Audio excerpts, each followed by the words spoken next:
What is going on, everyone? My name is Boyd and I'm back with some more Age Mythology. The Titans action spawning on the left side of the map in the red color, playing as Odin. His name is SafeFromDeath. His opponent today in the blue color, also playing as Odin, is 15F1111. The map's Tundra. It's going to be 1-1 between these two amazing Age Mythology of the Titans players. Seeing the Great Hunt get cast here. Gets him only a couple of extra caribou.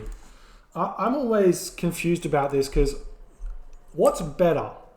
Getting the full 750 food in Hunt, which gathers so much faster than Goat, or turning each of these Goat into an extra one, getting 12.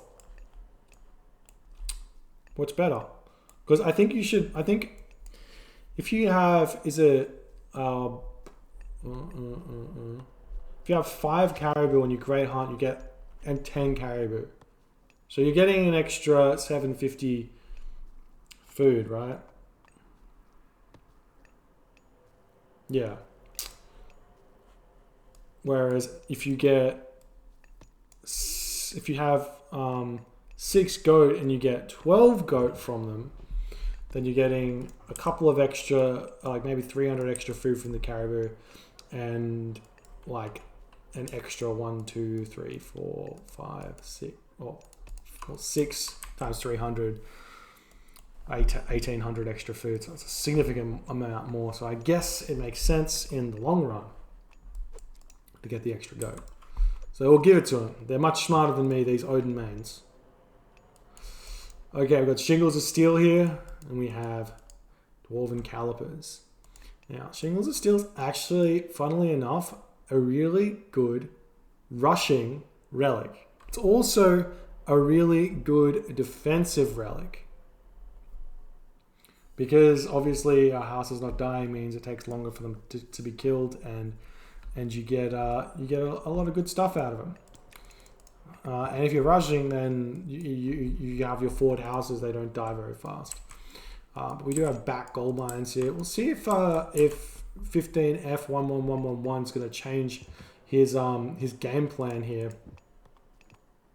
Wouldn't be surprised if he does. Yeah, he's putting a temple at home. It does become fairly apparent when somebody enjoys an aggressive attack, and if you do 2 of them in a row, the third one is, you feel like it's going to be coming. You feel like your opponent is probably going to adapt a little bit to it. But then again, SafeFromDeath defended against the rush really easily in the first game, so you could possibly think that the call out there would be, maybe he's thinking he did poorly on the land rush, he's not going to do it again, so I'm not going to play around it.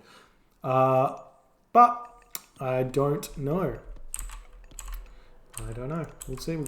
Maybe we're just going to see a classic raiding cavalry Freya war here.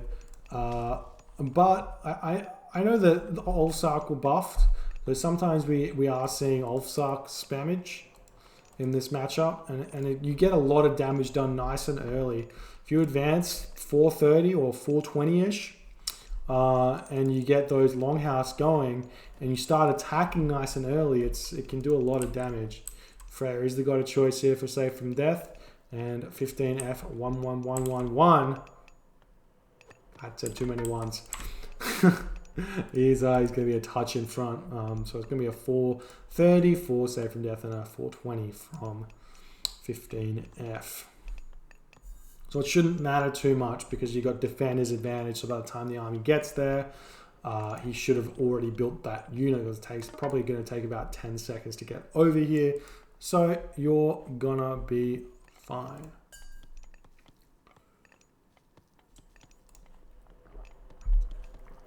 So we're getting a house up while we go into the second age, surrounding this this sentry tower a little bit. We have Freya coming in. Skrelin comes in to start bashing the Ulfsark. Gets a little bit of damage on this. Hersa getting sent back to defend. The Valkyrie going to try and find the Ulfsark. She may be able to do, but the Skrelin, I should say, is coming in to forest fire this location here potentially. But actually, really smart usage of the trees. He's disconnected his villagers from the rest of the forest here, which is which is pretty funny, but we'll see what happens. Valkyrie moving in, runs past the Shingles of Steel, going to be looking for something to attack. There are villages over here that he can be harassing.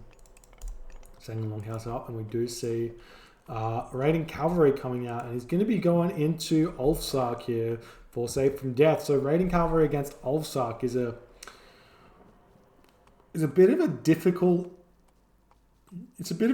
one to deal with for the raiding cavalry, because you can't really fight head on against the Ulfsark, because they do just they straight up just win, but you can raid harder. So you need to, I mean, we'll see what he does. Maybe he'll transition back. You get a couple of raiding cavalry and transition into like pure throwing axemen is one option here. Once he sees the Ulfsark spam, and then just play really defensively and try and go for a semi-fast heroic behind throwing axemen and Skadi, and then try and grab a second gold mine with Frost or something like that. Can't really waste Frost grabbing a second gold mine. You have to be able to get that one, because then you're just gonna be begging to be attacked with like Njord, Walking Woods, or Frost of his own. So we do see the raiding cavalry making a move in. He's gonna spot some Ulfsark popping out of the longhouse here as well. He's still making raiding cavalry, but the Ulfsark coming in. Forest Fire comes down. On top of this, he's going to try and pick off the Herso, but the Herso gets pulled back, and the Ulfsark making a move in here with 8 of them already, and only 2 raiding cavalry, 1 Ulfsark. The Ulfsark gets picked off. Villagers get pulled off the hunt. Going to be attempting to fight back here. The Herso are enough here to win this fight. The Herso have so much HP compared to an Ulfsark, almost double their HP, and they also do only a touch less damage per second, 8.8 damage per second. So we are going to see those Ulfsark get out of there. And that's going to be it. Well, he's still coming back in. It's just picked off a raiding cavalry. Nice little micro in there to get that one there. We're still seeing raiding cavalry come out, which is a little bit perplexing here, because the Ulfsark are just going to be... This matchup is dictated by what the Ulfsark player does. If both players just go, we're going raiding cavalry, it's fine to just go pure raiding cavalry. But if one player goes Ulfsark here, you need to get out throwing axemen and some Ulfsark of your own to tank damage. Oh, nice raid coming in here with the Ulfsark. They probably have Lone Wanderer as well. So they're speedy boys with a speed of 5.28 here. And they're going to be picking off every single one of these villages, or almost every single one. Really nice path blocking here. Managing to get 3 of them, actually. I thought he managed to get all of them, but also going to get the Ox Cart as well before the raiding cavalry come over here to defend. Do have a Valkyrie here as well. And we're going to have to see a Ox Cart get built out for 15F, but maybe he's short on wood. Imagine to pick off some of these Ulfsark that are over here. The raiding cavalry kind of win at this point. They've got a little bit more HP, and the Ulfsark, they only deal 10% extra damage, so they're only really doing like 9.9, but once we see medium upgrades, they do a little bit more damage to the raiding cavalry. But once the raiding cavalry get their own medium upgrades, they do even better against the Ulfsark, because you get even more HP, and that really makes up for the small amount of damage difference. Get those idle villagers back on here. So we'll see what happens here. More Ulfsark building, and one thing that is really interesting about the Ulfsark strat is you can kind of sprawl out on the map with buildings very, very easily. So we'll see if that becomes a factor. I guess the other thing that is worrying for an Ulfsark player is the later heroic age. It should be later, because you're spending 10 extra food per unit that your opponent's making. So both players make roughly the same amount of units, but one player is making a 40 food unit and the other player is making a 50 food unit. That being said, they do cost 20 less food, so it's actually 20 less resources in total. But yeah, just more food. Oh no, we don't have upgrades here. We can't be attacking. We can't be fighting this. You don't Not sure. I'm not sure if 15F wins this fight here without medium raiders. These Ulfsarks can do so much damage because not only does his throwing axeman do extra damage, but so do his Ulfsark, and the throwing axemen that he's built are picking off the enemy throwing axemen, and it's just going to be absolutely brutal here. 15F 53 pop to Save from Death's 82 pop, and that is gonna be it, ladies and gentlemen. GG, well played from Safe from Death. That was just a big tactical mistake fighting there. He did not need to gather from these. He's got all these goat back here. He can just safely retreat, go for a raid while the Ulfsark are attacking, get up your watchtowers.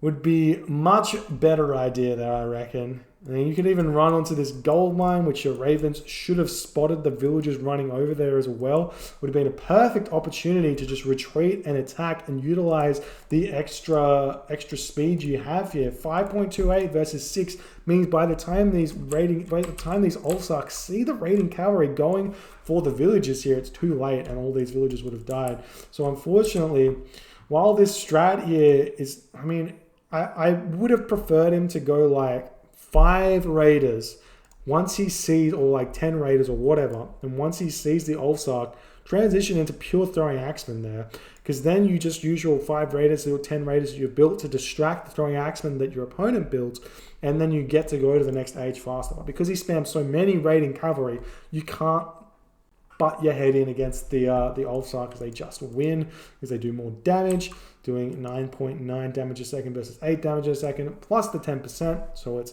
more like 10.99 or whatever it is. And not only that, Ulfsark also has some really good pathing, so they get a little bit more damage done in a fight than a raiding cavalry. But GG, well played by Save from Death. I believe this means he goes on to the finals to face the winner of Tickle and Moloch. So we'll watch that game very, very soon. Thanks for hanging out with me, and we'll get it coming to you in the near future.